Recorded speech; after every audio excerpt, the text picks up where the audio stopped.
Minecrafters, and how you going? Stevo here with another video, and I'm back in my Pirates of the Caribbean world, the one I built with a few friends of mine. It's, as you may be aware if you've been with me for a little while, I'm currently working on redoing the redstone. I guess, to help that, I've gone back and I've destroyed all the redstone that once was out here. Now, to give you guys a quick idea, let me give you a look at what used to be out here. So, standing in the exact same place, this is what the redstone used to look like. It was a monstrous thing, and hence the reason I'm redoing it. Mostly because most of this here can be redone with command blocks, and hence lag a lot less. This map worked as it is, like it is a functional map, and it is up for download. I had it up, and I did run a beta test of it on one of Alan's servers. A link to Alan's server hosting if you're curious about that. But yeah, I had a beta test of it, but because of its sheer size, as you can see, there's a lot of redstone, and problem being a lot of busing.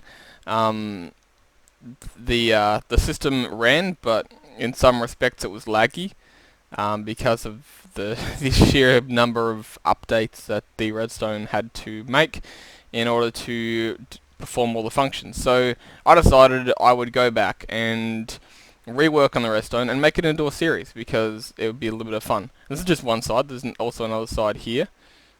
Also we have the other side, which is full of redstone. As you can see, you can still see this is a map through the thing. And the other side over here isn't quite as large as the other, but it's still fairly extensive. As you'll see in a moment, it's all loading. But yeah, that again being one of the main reasons I wanted to redo it, because there was so much of it, and it was just large and bulky. And now, thanks to command blocks, I can do most of this, if not 3/4 of this, without using nearly a fraction of the size. So let's go back to the other one and continue working on what I've started. I haven't done this for a little while. I've been really busy, but today I thought I'd revive the episodes and get back to episode number 2. So we'll see you there. So in terms of what I wanted to do this episode, last episode, if you weren't a follower of mine back then, I started working on the new displays. So these are basically running off of my wireless 7-segment display things. They're all set up to work as separate inputs, and I'm going to have to set up a thing over here which has all the values into it. So each of these can have their own values. So that's something I have to do this episode. Another thing I want to do this episode, I'll probably do that off camera because it's long and boring. But the next thing I want to do this episode, whoa, is set up a incrementation system for the various control points. As you can see over here, that's our map, which shows where all the control points are and who owns them. They haven't been updated, which is good. It shows, this is because I deleted it with World Edit, who normally owns them. And I wanted to do it that way so that I would keep, so I would still remember, I guess, who owned each one. These are the things to show how many each team owns, and this is the scoreboard over there. I might end up moving that scoreboard over to centralize it with this thing.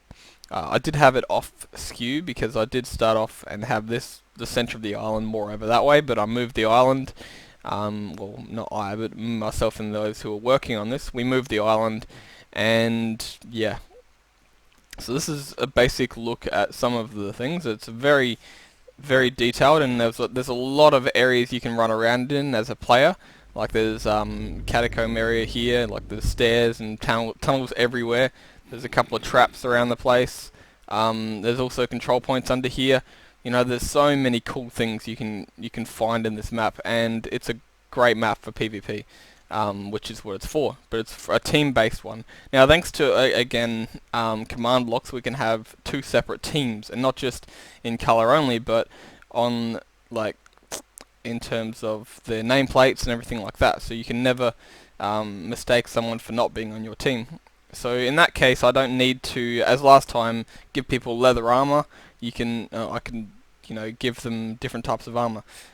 This map the aesthetics thereof, I didn't do on my own. I had friends help me with it, and I might change the lighthouse a little bit because it's a little bit weird, but otherwise I'm not gonna change much.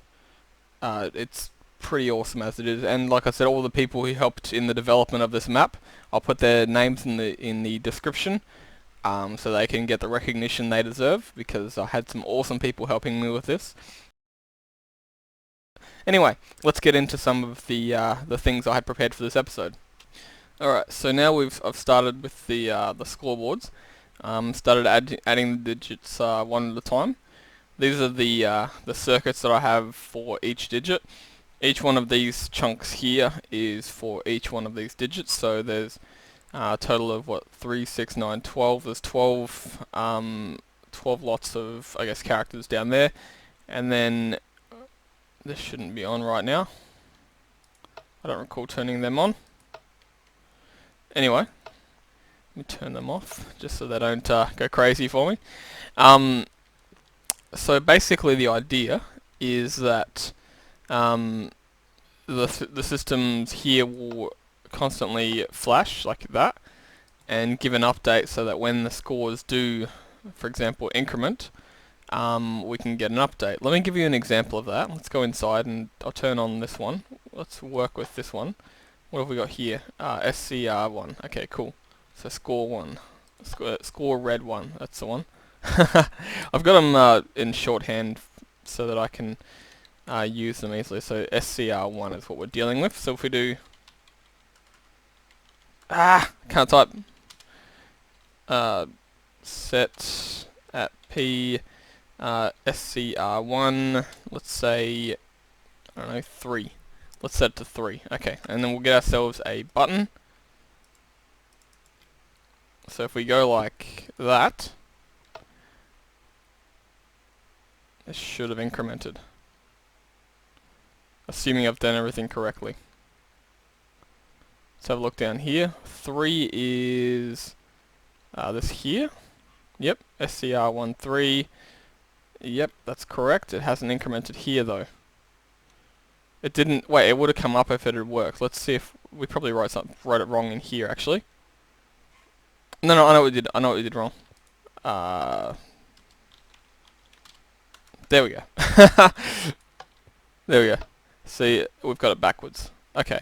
That's fixable. But yes, so it's good to check these things. Let's set it to I don't know, 7. Also backwards. Interesting. I'm thinking what I must have done is had it the other way around when I did it. So I'm going to have to work on that for everything, because that's backwards. So everything will probably be backwards, because I just basically copied the format that I used last time. So that's also backwards. And I'm guessing everything will be backwards. That sucks. Now, another way to fix this actually, now that I think about it, probably the easiest way to fix this, rather than going and reprogramming down there, I can just fix this one thing here. So make this here into, instead of being 1SC4, we'll make it into, so it'll be 1, 2, 3, 4, 5, 6. So it becomes 6SC4, and we'll make the other side into 1. So it'll be the opposite, and we'll do the other same thing for the other one as well. So it's currently on 0. Now let's set it to 5. Yes! Beautiful. And now, let's go 3. Beautiful. Now the one thing I love about these wireless displays is they're instant, pretty much. I mean, we're talking like 3-4 ticks off from being instant. And they're so reliable. So like I can be sitting here and make it into 9, and within 3 or 4 ticks it's 9 there. That's what I love about it. It's so simple. Now to explain to you guys the concept behind it, because I bet you're itching to know. Now, if you haven't seen my tutorial, I'll leave a link to it so you can get a full idea how to build these. But pretty much, since we are working with a 7-segment display, each value on here represents a segment of the 7-segment display. So if we imagine here's a part, here's a part, here's a part, and those are the 7 parts. So 1, 2, 3, 4, 5, 6, 7. Those are the 7 parts.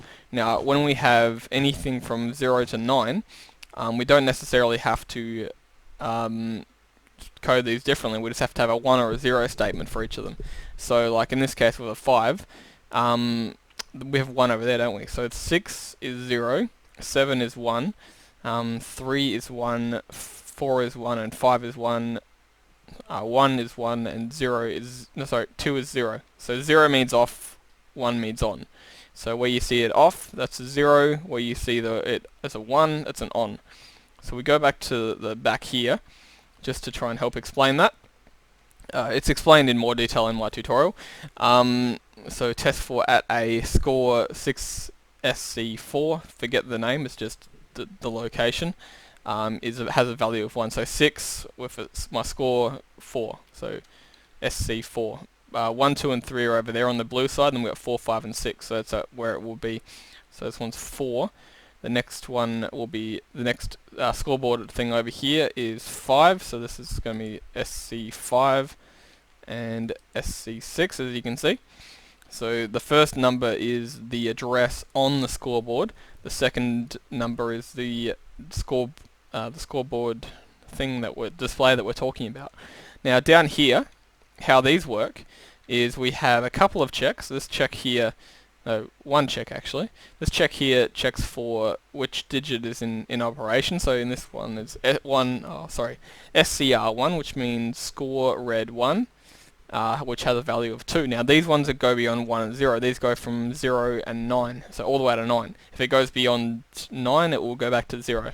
So each one of these digits will only count up to 9, at which point it will reset and start at 0 again. So this one has a value of 2, so this is the number 2. Now for the number 2, we would have a series of 1s and 0s, which we'll look at here. So we have, these are all set, so all these are like 1, 2, 3, 4, 5, 6, 7. Those are the 7 parts of the 7-segment display. So we have 1 SC4, 2 SC4, 3 SC4, 4 SC4, 5 SC4, 6 SC4, and 7 SC4. This one's a 0, and there should be a 0. Whoa, lag. On number 6? No. 7. 7 should be a... Why is that a 2? Should be a 0. That should be a 0.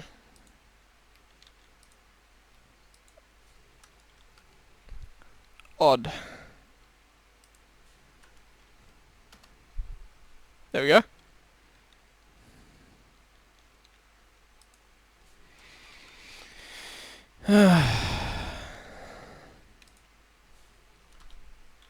I can see how that would have happened now. Alright, let's have a look at these ones. I'm pretty sure it is supposed to be a 0. Why is it a 2 on these? Must have been how it was stored originally. I just didn't change it. It's supposed to be a 0.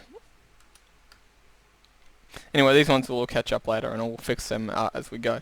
So pretty much I've only coded for these 3 and this one here. So these 3 represent these 3. This one here represents that one, which also has a 0 on it at the moment. And these ones here are going to be for that and that. Down below here we've got 4 there, and there are 4 across here. So the different numbers on here will be coded by those. Now we can put these anywhere. They don't have to be close by. They don't have to even be in the same number of chunks as these. As long as they are somewhere in the map, and as long as they are within a spawnable area, they will increment the scores as they're selected. So like we can be, as you saw over there, on a thing over here, pressing a button on a command block, or in this case, in many other cases, it will be choosing a base or claiming a base at various points in the map. As you notice, I've moved that over. You can be anywhere basically. You claim the base, and over time your score will increment. And yeah, so that's how that works. So hopefully you understood that. If not, like I said, there'll be a link to my tutorial. I'm going to get back to finishing off these. I'll get all of these done, and then we will be back to test everything. Alrighty, well, I'm back after having fully done up all the system. All the numbers are now done, from the time to scores and spawns and everything.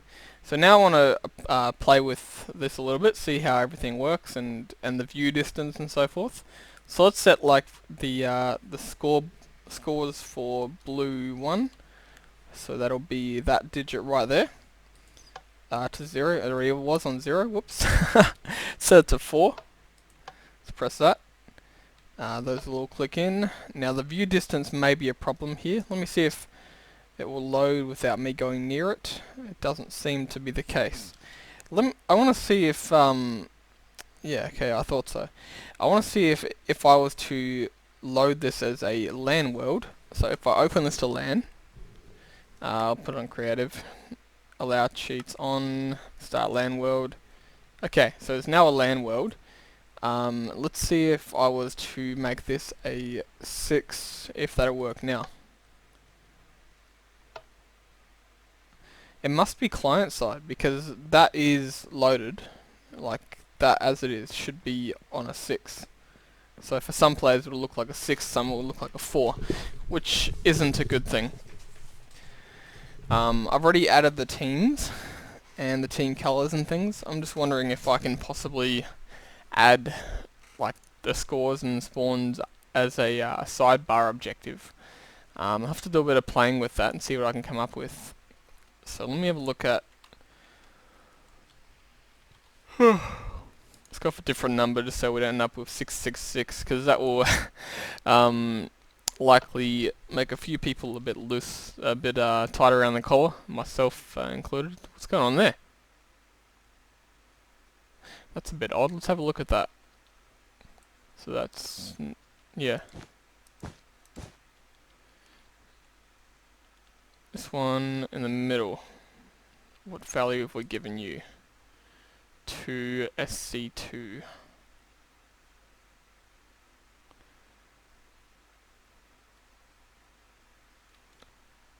So this is for 0. These ones here are the scores. So number 2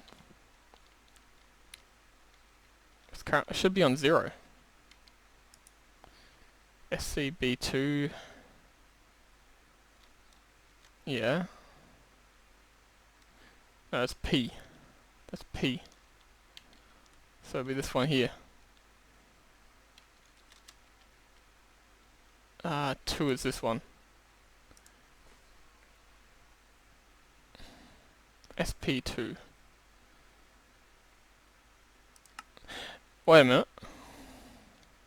Wait a minute. That's SC. And that's SP. That's why. I didn't change it. There we go. That was trying to copy that one over there. That makes sense. There we go. It's all fixed. So, yeah. So the render distance is going to be an issue. I'm not sure if I can have if it's whether those chunks are loaded or whatever. I might have a friend of mine join and see if I can get them to stand nearby, and if that will help. Let me press F5 for a sec. No, I don't have the nameplate thing. I have set up a nameplate thing. I'm going to do a bit of testing with that and see if I can get the individual player scores underneath the players. So that's on 7, already was like that. Let's set this third one to 3. Load from here. So that's already loaded, but we just can't see it, which is annoying.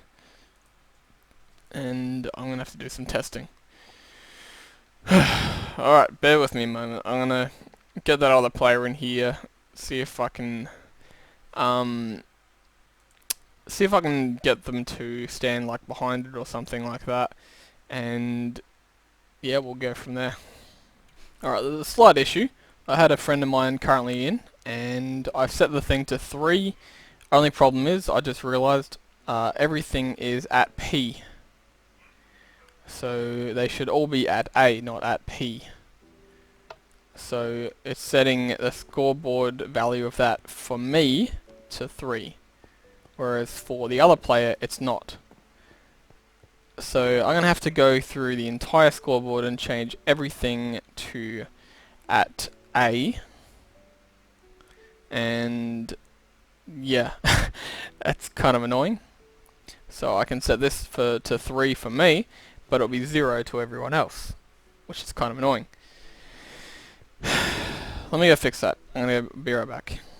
Alright, well after an excruciatingly long time working on it, I finally got all of them as set at A. So that took a while. Now, the next problem. I had my friend rejoin and check out the render distance, because we were talking about that earlier, and it's still a problem. So I need to do a sidebar. First, let me show you that it works. We've completely fixed it. It still works exactly the same, except everything is now at A. It took me a while because I had to go to each block individually and change them to at A. It was only when I got close to the end when I realized there was a plugin which actually worked. I tried a plugin before that. I thought, you know, stuff writing on every single one. I used a plugin, it didn't work, or sorry, a MC edit filter, that didn't work, so I had to do it all separately, and then I found another filter that did work, and I did the rest of them with that. Anyway, so this took me much longer than it should have. But everything's working, it's on, and we're ready. So anyway, now I wanted to look at making some basic sidebars. So what I want to do is create 2 basic sidebar dummy players. One called Imperials, one called Pirates, because the red team is the Imperials, the blue team is the Pirates, and rather than being able to look at this all the time, because a lot of the map is underground, I want to have the objectives go back and forth between 2. So I've got a clock here, which will do that. So what I've done, I've set up the command blocks earlier, because I wanted to do that off camera, and basically what we're going to do is we're doing a scoreboard objective, set display, sidebar spawns. And on the next tick, we go set display score. Hang on, I gotta go put it back. I made score the display name, so spawns and score. I made the display name in capitals of both, rather than have to type in. Oops, lost my headphones. Type in caps every time I want to use the objective. So anyway, and then up here I've got some basic dummy point systems. Let me copy that, and we will do something clever. Score, and we'll do spawns as well while we're here, just so we get something on the board and we can see it actually working. Okay, let's put this to 1. Actually, let me go back to that. Copy, paste, spawns. Now if we put that on, okay, well, now we need to make them join the red and blue team. So they've both got 1 and 1. So what if we do this? Let's do this. Scoreboard, teams, join, Imperials, and copy Pirates. So this should give them the color. Pressing one of these should do both. There we go. So now, score and spawns. They've both got 1 score and 1 spawns.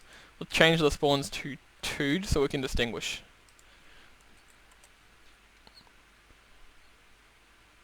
There we go. So Pirates are on 2, Imperials are on 1. Sorry, they're both on 2. Spawns are on 2.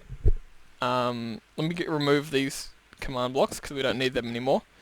Probably want to set them back to 0 actually, but we'll do that in a minute. I've got it still copied. Or do I? Oh, I can do it later. But now, that can be something that, for example, teams will see as they roam around the map. They won't see the command block output because that'll be disabled, but they will constantly see scores and spawns being going back and forth. And because it's such a short list, it should be easy to see, okay, I've got this many scores and this many spawns. Scores will be a count up, spawns will be a count down timer. That's basically how they work. So the scores will count up as you do things, and the spawns will count down as you die, and so forth. So that's that out of the way, and that's done. I'm very happy with that. So we can move on. We might even use this clock for other things later, so I'll put these here as a possibility of using them later. Maybe for the timer. Because the time or something, maybe an update for the timer. I don't know, we'll use it for something. We'll find some use for this. But we'll disable it for now. And yeah, move on. So we've now done in this episode all of this stuff, which believe me was a lot. I had to code each and every one of these command blocks individually, which was a lot of work. And then I had to go back and code all of them again because I did at P instead of at A, which is a lot of work. Then I had to swap all of these around, so that was quite hefty. I've been doing a lot of typing, and it's actually, I haven't finished this all in one sitting. I had to do a few sittings because it was quite stressful, and yeah. Now, what I need to work on now, I think, is a reset function, because right now we've got numbers on all of them. We've got numbers on each and every one of them. So what we will do is create a new system called reset. Now, how reset will work is it will be a long line, a long bus. We'll put that on here. Yeah, we'll put that on here. No, up one. And do a test for command. Test for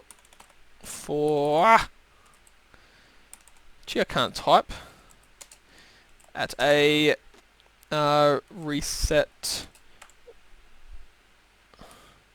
Oh, hang on. Score reset minimum of 1. Square brackets, yeah. Haven't done this in a few days. Yeah, square brackets. I keep forgetting. Even though I've done it so many times, I keep forgetting. Okay, so then we put him on there to tell us if reset is on 1. Okay, so now we're just adding the dummy objective for reset. And I've got a whole line here. I want to eventually put reset at the end. This one here is blank. But I've basically put all of the individual important characters in here. I just ran the function, which is why score is currently on 0 as opposed to being on 1, and spawns is also on 0. Now, the reason I don't just do one command block with scoreboard players reset at A is because this will reset everything, and I don't want everything reset. I want these values here to retain some value. Right now they've got a value of, some of them got a value of 1, some have got a value of 0. But if I do that command, they will all have a value of 0, so there'll be nothing on the display at all. The display will be blank, and I don't want that. I want there to always be a 0 if there's no number. Like if I reset it, I want it to be a 0, not just blank. So that's the reason I do that. Now the way that you do that is I have to basically reset each and every one of these separate what would you call them, cell blocks individually. So there's 12 of them here, and then 4 down the bottom. And then I've also got the two main objectives, scores and spawns. And for scores and spawns, I had to do them as for a particular player. So like for Imperials and for Pirates, if I did it as at A, it would have done it, and then the next time scores started to increment, it would have added players to my sidebar, which I don't want. So yeah. Anyway, I think I need to end this episode. I've done quite a bit in it, and I wanted to leave it for now. I got to do something about this command block, I think. So yeah, I wanted to leave it for now, but I'll come back to this in the not too distant future and add more functions. I just need to do some prep work, and I'll do that off camera. Anyway guys, thank you so much for watching. My name is Stevo, and I'll catch you next time. See you later. Got a little Swedish there. Yeah.